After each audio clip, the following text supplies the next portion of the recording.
जिसके लिए मैं क्षमा प्रार्थी हूँ। कान पकड़ के सॉरी बोल रहा हूँ। एक गलती हुई है, प्रमोद प्रेमी यादव जी हो गए। मेरे नज़र में जो भी कलाकार होता है वो कलाकार होता है, कोई बड़ा और कोई छोटा नहीं होता है। कलाकार की कोई जाति नहीं होती है।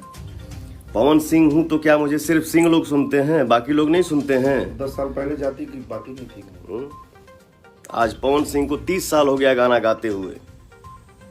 बहुत सारा दुनिया हम लोगों ने देखा है, बहुत सारा काम किया है। कभी ऐसा माहौल नहीं हुआ था जो आज के डेट में हो गया है। कलाकार की कोई जाति नहीं होती है, हमको सब लोग सुनते हैं, हमारे लिए सब भगवान है। कोई बड़ा और कोई छोटा नहीं है। जो हमको प्यार करते हैं, जो हमको सुनते हैं, जो हमको देखते हैं, सब लोग देखते हैं। हम केकर नाम ली, सब कोई हमके सुनेला, तो मेरे लिए सब लोग भगवान है।